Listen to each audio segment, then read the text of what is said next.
We are reading the suspenseful novel Turn Back. We are on chapter 7, titled The Clues. Hours have passed. They need gas.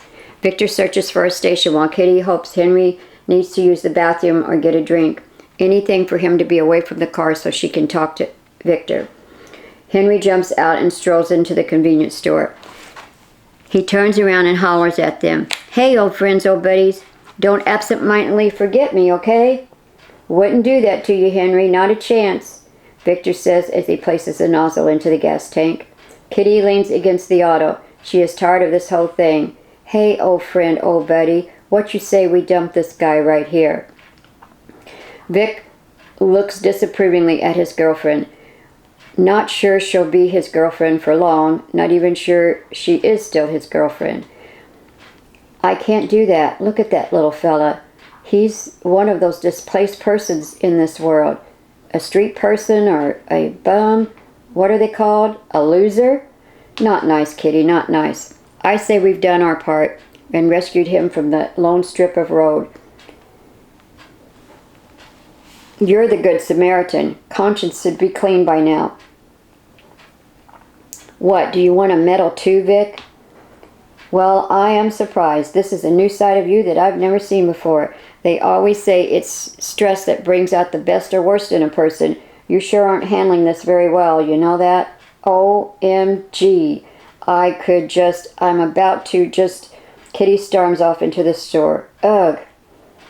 Henry passes her as he exits the building. "Nice accommodations in there. They even flush." "Yeah, whatever." Kitty doesn't look at him and goes inside. Henry walks over to Victor. "Man, sure you want to stay with this girl? She's not a very happy person. I guess you've learned that by now, though, huh?" "She is just in no mood for me right now. I've done some things to make her mad at me lately." "Yeah, I kind of picked up on that. More wrong than north, south, east, west thing. Gotcha." Henry looks in the car and sees 2 small bags besides his. "You sure travel light. Or what, is there more in the trunk?" "Nope. And that's all we have left in this world, literally." Victor sighs. They all pile into the car and Victor turns on the radio, then turns up the volume. The static is nerve-wracking. Kitty flips the knob to turn it down. They slap each other's hands a few times, but Victor gets his way. With that tense interaction, Henry can only giggle nervously in the back seat.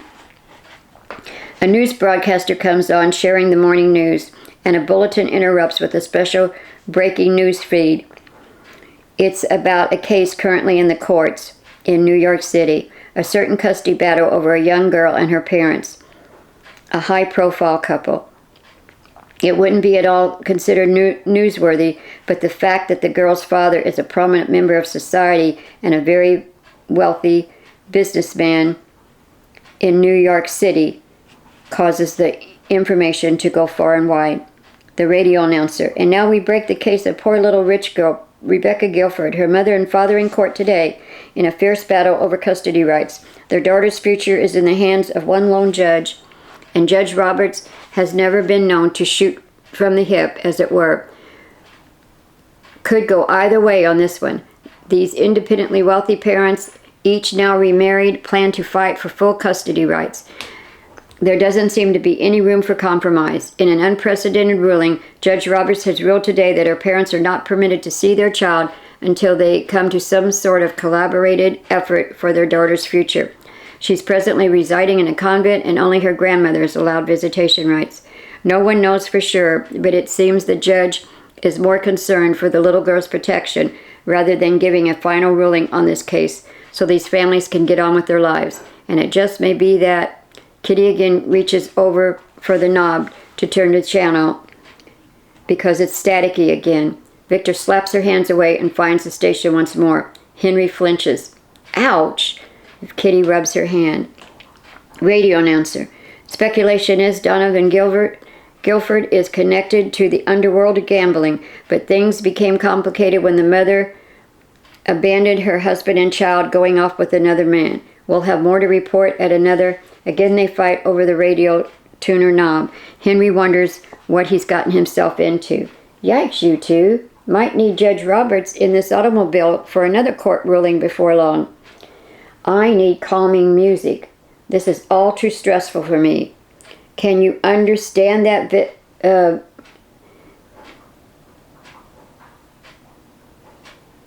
Vicky needs some nice music. Not too much to ask, is it? Vic nearly screams at her.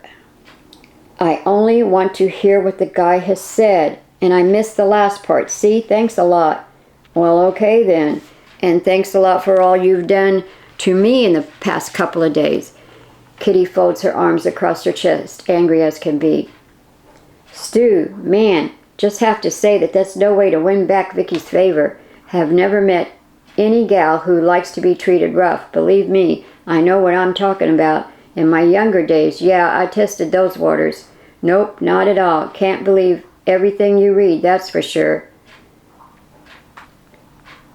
Really? Did not know that, Henry. No, it's true. And they'll find a way to get you back, too, one way or the other. Been some great injustices done to me in the past. Well, sorry to hear that, Henry. It's okay. I'm over it now. Took a while.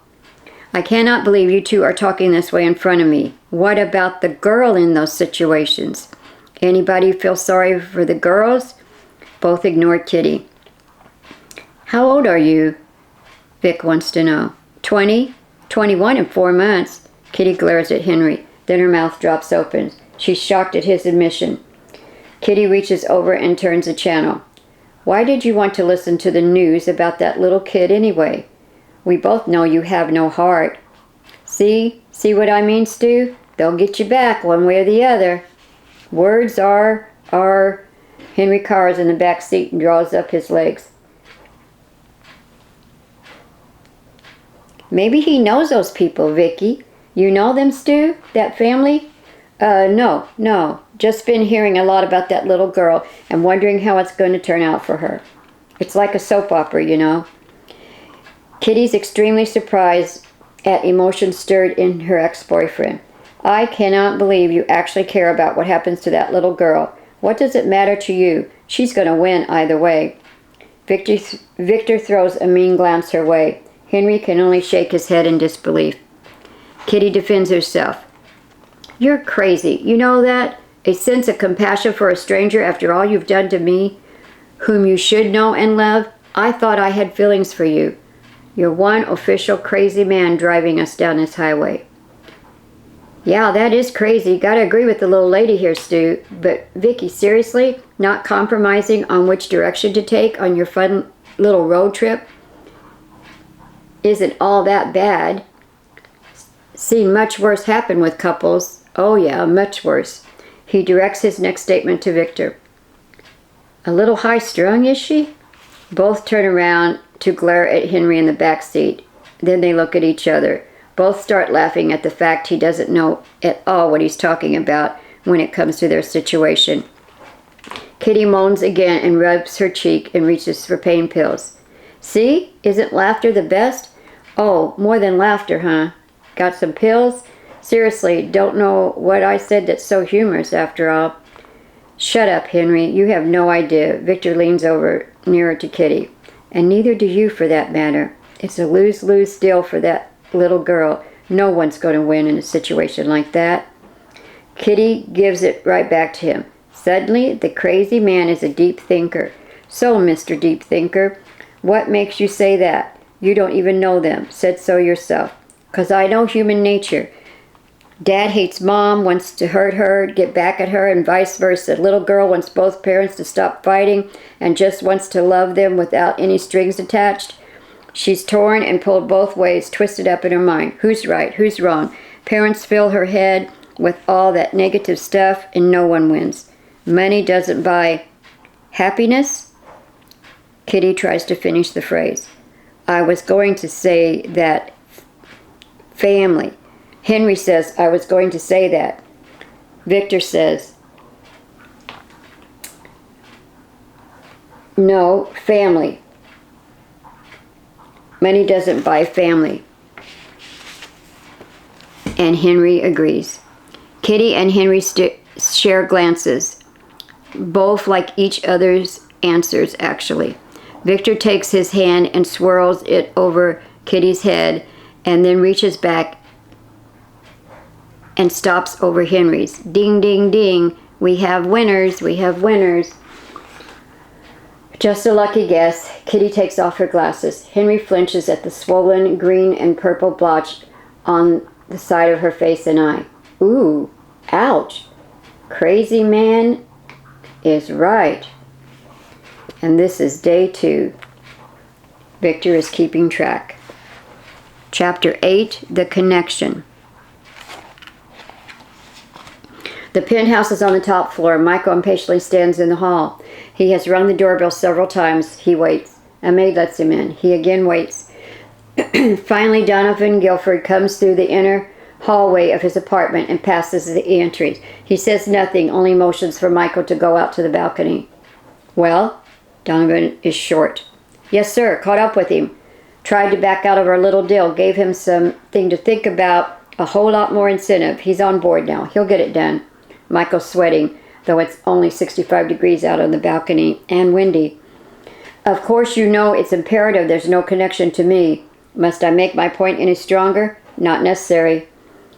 There's this pretty little girlfriend, you see. Yeah, Victor's had a complete change of heart. He's got a lot at stake here. We all do. So when? It might take him 5 to 7 days more, but it is a certainty. A 2-4, just like you ordered. No loose ends and no connections. To you, sir.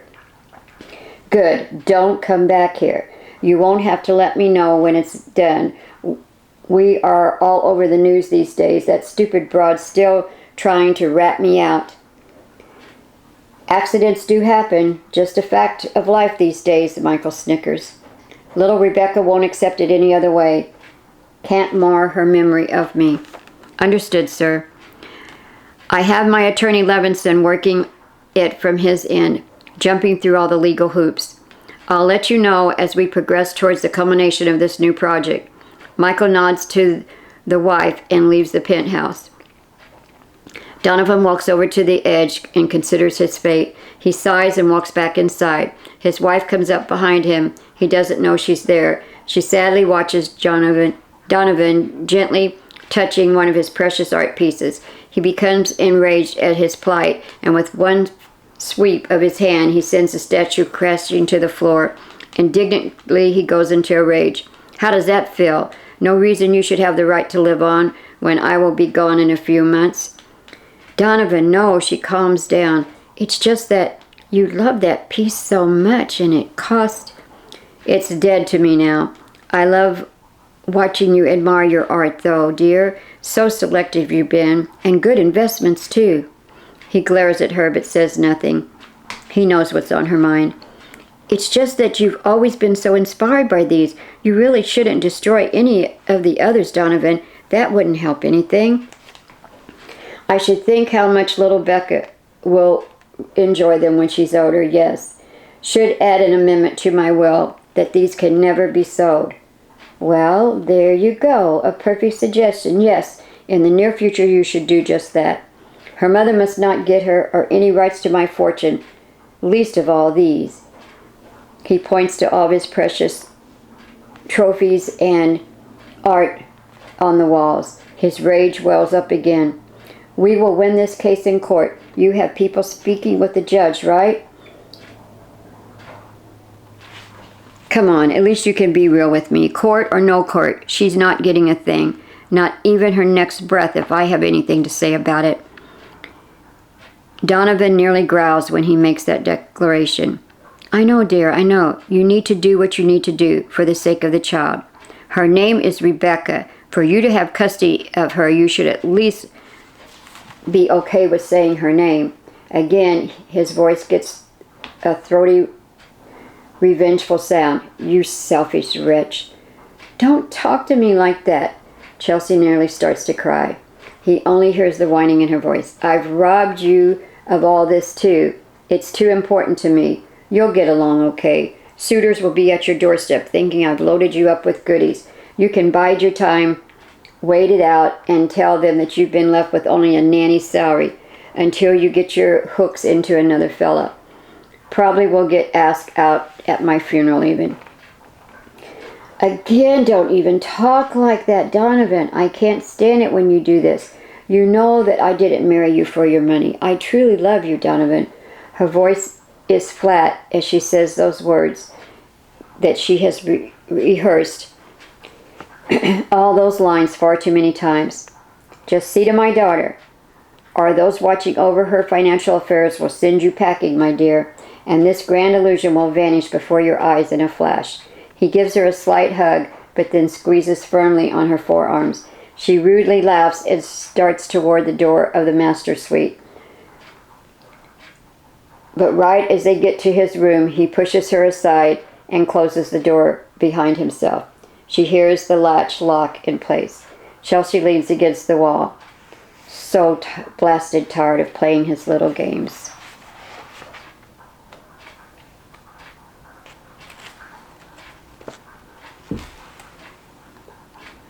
Chapter 9, The Fallback. Michael meets with Simon at one of the posh bars in New York City. The two men find a table in the back. It's dark. He's in no mood for chit-chat. Simon is a talkative sort. They've had several meetings like this before about other projects. So, what do you have for me this time? A guy named Victor, going to do a job for a client of mine. Not important, the client's name. Got it. Not any loose ends to connect him to the job. Exactly. Neat and clean. I like this kind of job. Go on, I'm listening. Not convinced this rookie can pull it off. You have the knowledge and the tools. Style, man. I've got style. Like a fine musical arrangement, all of my work. Yeah, right. Anyway, here's his address and a few places he hangs out. If he doesn't come through, you'll end up with both cuts of this pie. This Victor guy could just meet with an accident as well while he's working for you and whomever. Simon smiles. He's more than happy to oblige, and he wants both pieces of the pie. Yeah, you and I are of the same frame of mind, and if it looks like that first accident has gone wrong, and he's taken out with him, then... So we're all as good as dead if he lives and fingers any of us later. When this news breaks, Michael's voice goes low down to a whisper. He shivers. It suddenly seems odd to speak of such things with a calmed, soft voice. Simon gives him a thumbs up. He likes how Michael thinks. No problem. Can do. Relax, why don't you? Not my first rodeo, as the saying goes. Don't plan on it being my last either, and it pays good. None better. Just keep it simple. The news reporters are going to tell the sad story that you've created. Nice. Keeping that one for my trophy scrapbook. Both of these people go at the same time, you see. That's a prerequisite, a twofer. That's the plan. Got about 7 days. That's all the time we have. Here's names, addresses, homes, businesses, private club, all here. So, again, this guy Victor, give me a couple of days. I figure he's getting his tools together and needs to get up the guts to step up and do this job. If it hasn't gone down in 5, you step in. Otherwise, again, there's a tiny bonus if old Victor doesn't make it out alive when he does the job. That's a bit of a challenge, but I like challenges. Makes it more interesting. But then Simon clams up and is deep in thought of how to proceed. They sit, not chatting, for a while, and they finish their drinks. Simon gets up and starts to leave. Michael's ready for him to be on his way. At the front of the bar, a couple walks in. They don't look happy. Michael gasps. His mind reels while he tries to sort out if he has slipped up, causing this bizarre coincidence. He grabs Simon's arm and pulls him back down in his seat. Would you look at that? What? Your targets. What are the odds? Who? Where? Show me. Probably trying to stay on the down low with so much publicity, so they just happened to slip in here. It's those two? Yep. Hey, they're coming this way. The couple goes to the table in the back, sitting adjacent to the two men.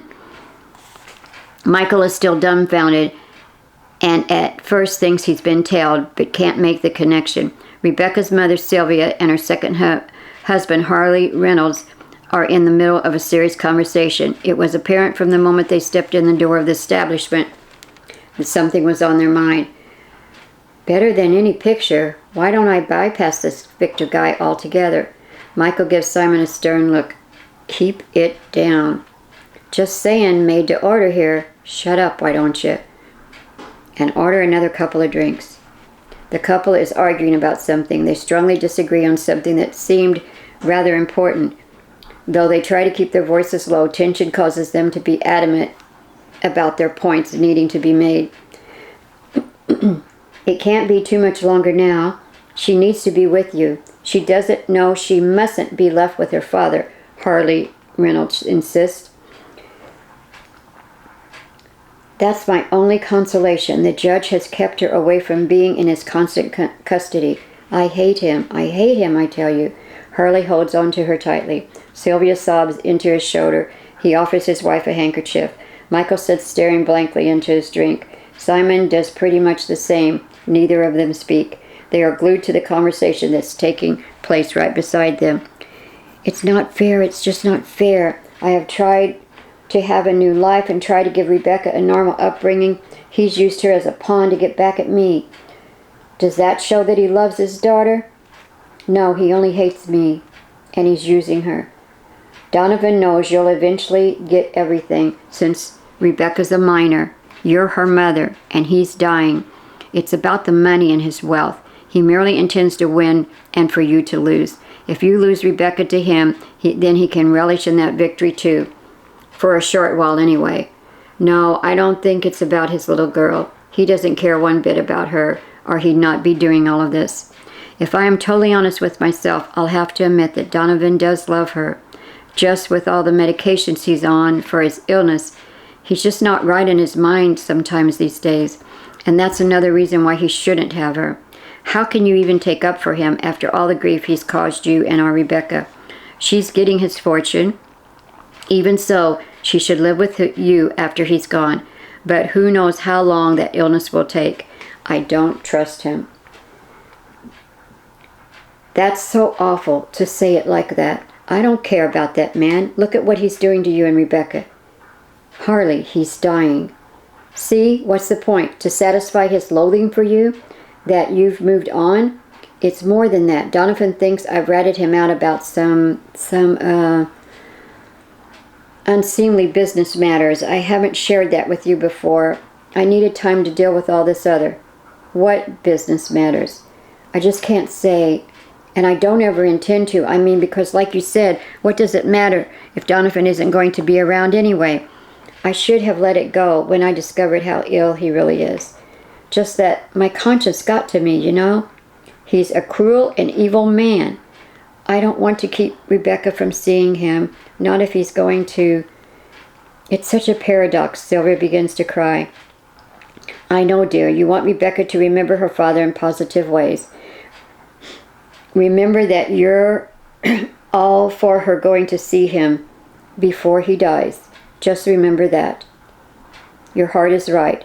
Sylvia can't even talk about it. She shakes her head. Harley lets it go. Michael is curious as to why Donovan is pushing the court battle.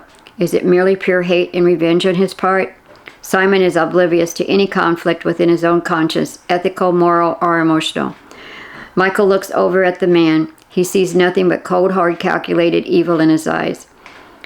Almost devilish. Simon gets up. He's heard enough. Keep in touch. How about here in 2 days? Check in with one another. Able to make it then? Sure thing. Simon leaves first. Michael gets up and leaves the restaurant. As he opens the door to the exit, he turns slightly and sees the troubled couple huddled together. He notices how lovely Sylvia is, the mother of the child who's being pulled nearly in two by the tug of war their parents are in. Just doing my job, just doing my job. Who are they to me anyway? That kid won't miss mommy or daddy, not with all her inheritance.